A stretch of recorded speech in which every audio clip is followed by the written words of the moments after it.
Joining us now, live, Tom Garrett, Congressman, 5th District, Virginia, Republican.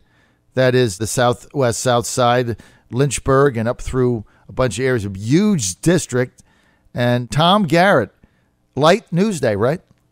George in Washington, if he wants one, truly, Adam Schiff would be out of a job. If telling the truth were actually a requirement to be in Congress. I've been in the same briefings he has. He says he's seen evidence of collusion between President Trump and the Russians. Maybe he's confused, not George, but Adam Schiff, as to the definition of collusion. But I'm not. And all the guy spouts is rhetorical, partisan bullcrap, none of which is true. To prove that, I would cite, Maxine Waters, Barbara Boxer, who say, well, there's been no actual proof, right? Plus everyone on the other side of the aisle. So that's his own party plus the rest of us.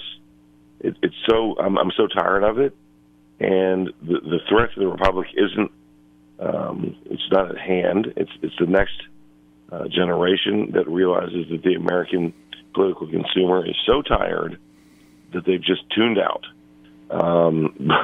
Because every single day is another story of the little boy who cried wolf with nothing to substantiate it. And I don't know what to do with it except, I guess, function in the world in which I live.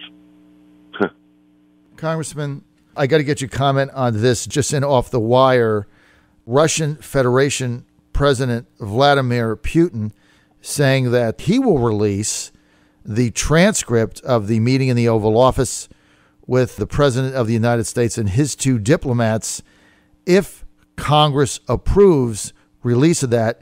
And he says he will release that to the appropriate committee in the House of Representatives of the United States. What his objective is here, we don't know, but your immediate reaction to that? Well, I've been saying this for probably a month and a half. The Democrat Party of the United States of America has, for the first time since 1917, vocally opposed the Russians because they hate Trump so much. Okay? That's number one. Number two, in so doing, they've created a paradigm wherein Vladimir Putin, our enemy, only has to corroborate their allegations to destroy confidence in the American Republic. Think about that for a second. Mm-hmm. Now, I don't know what the transcript will show, but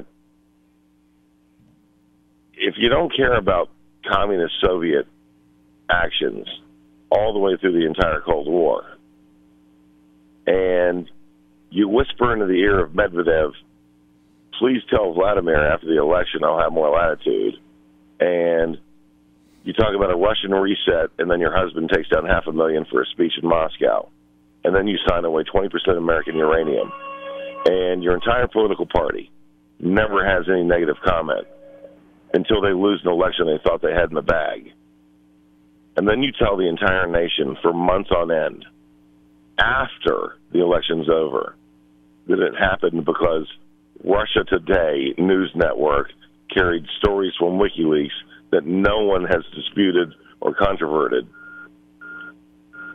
And then finally the Russians say, and here are the transcripts, which we have no way of verifying. You've handed an awful lot of power to the very Russians who you claim to fear. That's where we are. What should be our next move? What should be Trump's next move? Yes. Well, I've written him a letter. He didn't listen. What was the letter? At the end of the day, listen, every time something happens where politically I go, oh my gosh, what are people going to say? What are people going to think? I know who I am. Somebody's distorting that. I always fall back on be yourself. Know yourself.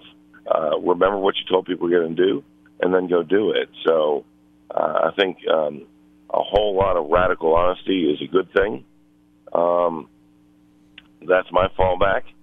When you sort of resort to that, what you've done is you put your confidence in the American consumer of information to make good decisions.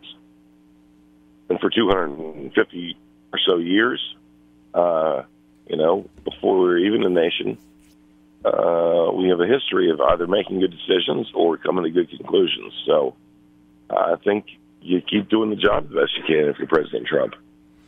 All right, we're out of time. I want to thank Congressman Tom Garrett, as always, for being with us today. We appreciate his candor and really appreciate your being here, Congressman. You want more information, go to Tom Garrett, 2Rs2Ts.house.gov. Follow Tom on Twitter at Garrett4VA. He's a member of the Foreign Affairs Committee. And Congressman, thanks for being with us. As always, we'll talk to you very, very soon. Tell George if he ever visits Washington, I'd love him to come by our office. I will do that, sir.